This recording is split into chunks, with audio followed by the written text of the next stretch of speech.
Hey guys, welcome back to the channel. So the last video I did on the real life NHL did really well, and I loved the comments and just to get a hockey discussion going. And that was just discussing the pre-NHL entry draft trade. So today's video, we are going to talk about the 2021 NHL entry draft and cover kind of the big moments in it and just the overall takes that I had. And again, guys, I want to make it very, very clear. I'm not like a draft expert. I don't get to watch any of these. The one thing I will say is that when the Ice Dogs are actually playing, like in the OHL, I do go to every single game, and I've watched a ton of the junior players that were in the OHL the year prior, like Jamie Drysdale, for example. So those guys I kind of have a take on, but this year, because of COVID and, just the inability to actually see most of these guys, I have really no takes personally. I'm just going based on like consensus. And again, just to start a comment or start a discussion in the comments section, I'd love to hear your takes. So with any further ado, let's get into today's video talking about the 2021 NHL entry draft. So, we might as well start at the top with Owen Power going to the Buffalo Sabres. That was kind of the consensus pick pretty much the entire year. So, Owen Power now going to the Buffalo Sabres. They've got a really good decor growing with Dahlin and now Power. The thing is, I guess the biggest takeaway from this pick is he going to play in the for Michigan next year, or is he going to play for Buffalo? Kind of a feeling.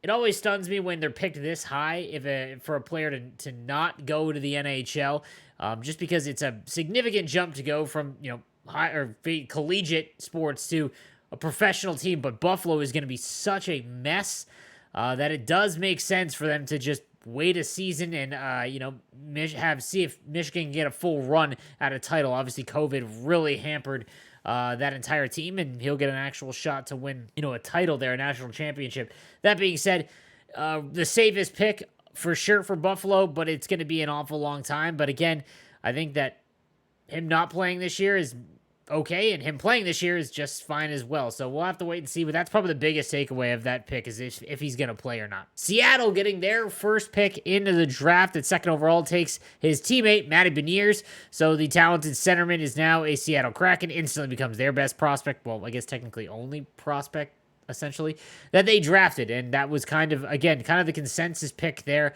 was going to be if, Power was taken, then it would just be Matty Beniers. And not really much else to say here.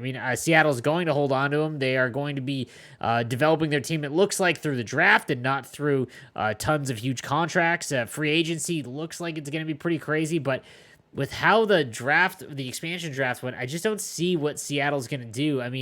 Maybe they throw a ton of money at Dougie Hamilton. It looked like they were going to make a real run at Landeskog, but that fell through. So I just really don't see them making a splash. And Matty Beniers, I'm curious to see if he goes back to college to play with Power like that. Again, Michigan would be extremely potent, but we'll have to wait and see what happens there as well. The first real, reach in this draft came at number 3, where Anaheim did take Mason McTavish from Peterborough.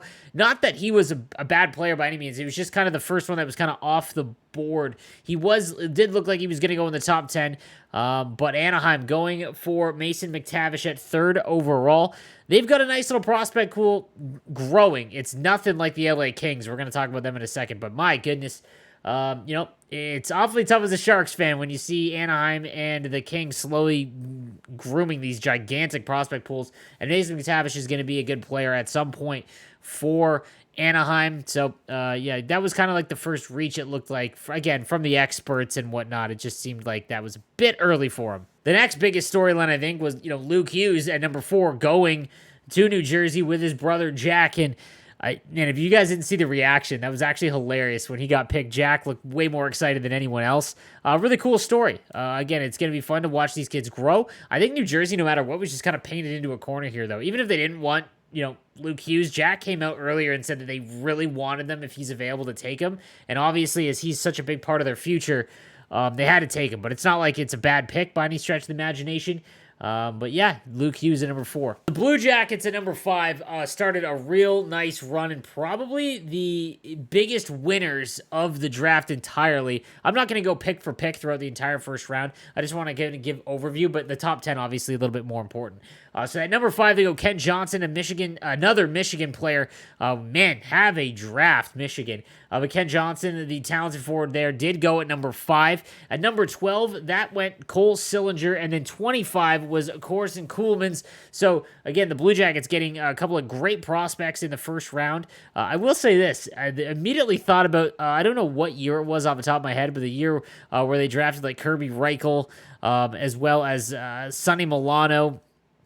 They had 3 first-round picks that year and Wenberg, and none of them really panned out. So, maybe we'll see if this, changes their fortune, but they did have a really nice day after, moving on from Seth Jones, getting that huge haul that they did. Just really, really good job by Jarmo Kekalainen from the Blue Jackets. So this was number 6, was my scariest pick. Again, I am a Sharks fan, and Yzerman always, ever since specifically since joining the Red Wings, goes off the board. So last year, he took Moritz Seider pretty high, and that was a consensus really high pick where they took Moritz Seider, and it looks like he's going to be a great player as well. But again, you just don't know what he is going to do. He has been a masterclass of GM ever since taking over in Tampa. But he went Simon Edvinsson, the big defenseman, 6'4", 198, and it looks like he's going small forwards, big defensemen, and then giant goaltenders. And I had a laugh on Twitter about how that's kind of the meta of NHL, and it looks like he's just following that mold. But they get a really good defenseman. Again, they have such a hole on defense, and they just need prospects everywhere nonetheless, but a really good pickup for them. The reason why I was so worried about it was because William Eklund, who has such a huge ceiling in this draft, somehow was able to fall to my Sharks. And as someone who has watched the Sharks and been a fan for 20 years, we never get these picks. I think the highest that they've ever drafted prior to this one was Milan Mahalik way back when I became a fan of the Sharks. Just obviously playoff success and regular season success over the course of the last 20 years. They just really don't get high-end picks. And then obviously last year, the first-round pick went to with Carlson, and that was Stützle, which is just... Anyways, getting William Eklund, I was pretty stoked. I watched a ton of them leading up to the draft. I was definitely the guy that I wanted them to fall, and he did. He immediately becomes the biggest impact prospect the Sharks have, and I couldn't be happier. I think that he'll make the NHL probably in a season or two, but nonetheless, immediately their highest prospect, and I'm excited to see how he does. Obviously, he's not going to make the NHL this year, but nonetheless, I'm happy that the Sharks finally have a prospect of note that isn't Merkley. And then lastly, I want to talk quickly about the LA Kings at 8, because they drafted Brant Clark, who was the last of those big 4 defensemen.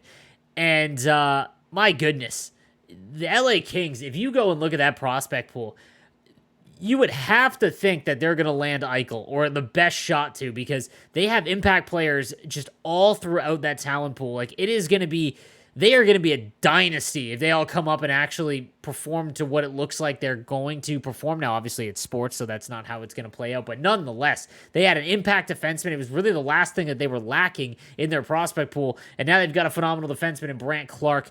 So, tough as a Sharks fan to see them doing this.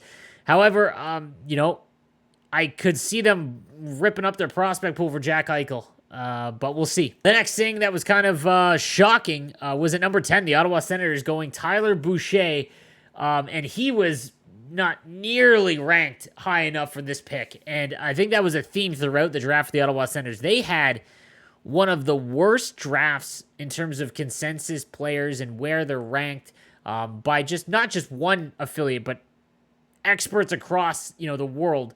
They had an awful draft. However, I will say this, that because COVID impacted hockey in general, well, the whole world in general, but specifically for the NHL draft, the OHL didn't play in like 18 months. So the biggest feeder league in the world, it just hasn't played. You haven't seen them. And when you're rating all these other guys, like, you're going to see, I'm willing to bet that in the second, third, and fourth rounds, you are going to see more huge steals in those rounds than ever before, because no one saw these kids play. You have no idea. And Ottawa, I don't know how they didn't trade back if they were trying to land their guy. Tyler Boucher wasn't anywhere close to where they taken him, and it was kind of a theme throughout the rest of their draft. It was, if you're a Sens fan, you're not excited, but you're hopeful that maybe they turn out. I don't know. The next big splash was Detroit's second pick, so they traded up with Dallas to take the 15th overall pick in the draft. And everyone was waiting to see where Jesper Wallstedt would land. I had a feeling when Yzerman came up, though, that he would be the one to not take him first.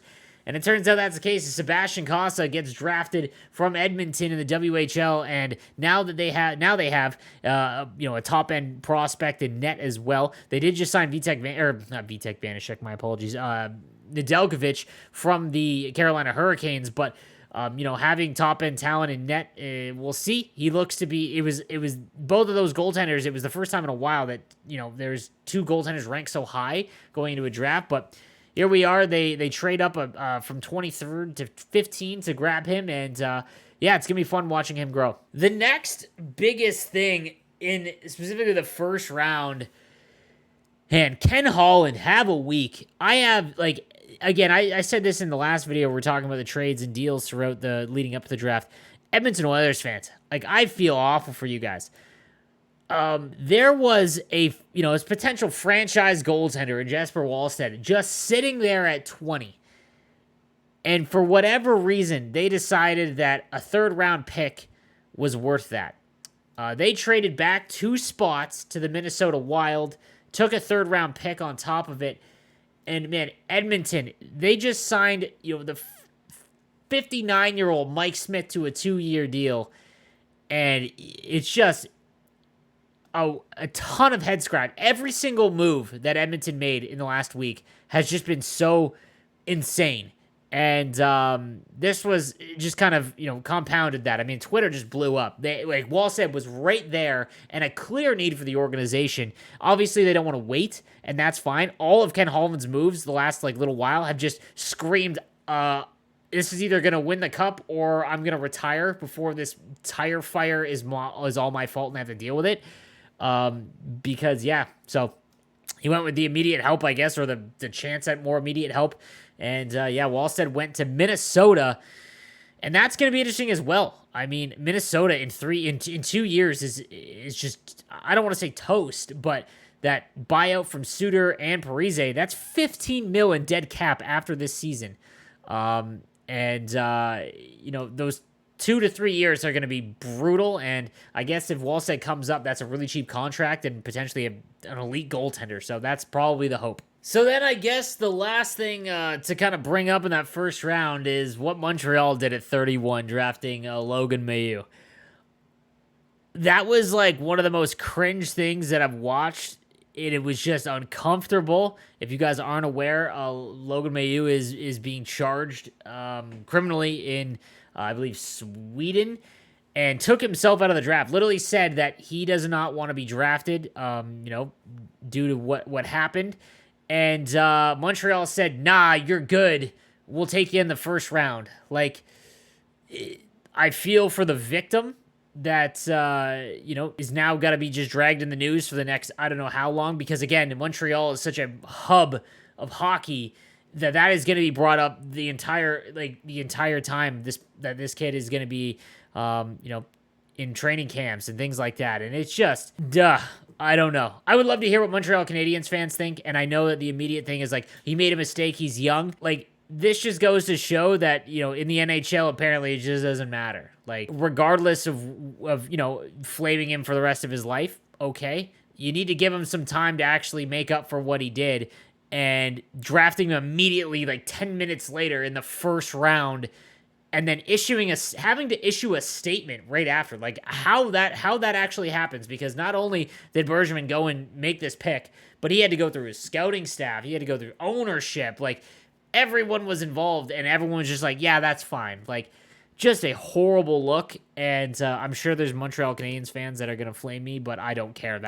It was uncomfortable, dumb, and I feel for the victim. That's tough. So, guys, that was kind of the recap of the draft. Again, mostly just the first round. I'm not an expert on the draft. I'm really excited to see how William Eklund, specifically for my Sharks, but I'm curious to see, how did your guys' team do in the first round, or even the rest of the draft? Let me know. I love the conversation that we got started in the last video, and I want to continue it, so I'm going to be reading all your comments, replying to you guys. Let's just talk some hockey. That's the goal of these videos, and don't forget to subscribe for daily NHL content, as well as NHL 22 right around the corner, and we're going to get into it. I'm really excited, and you guys should be too. It's going to be a really good time. But yeah, guys, let me know how your team did and what you thought of the draft overall. I'll see you guys next time. Have a good one.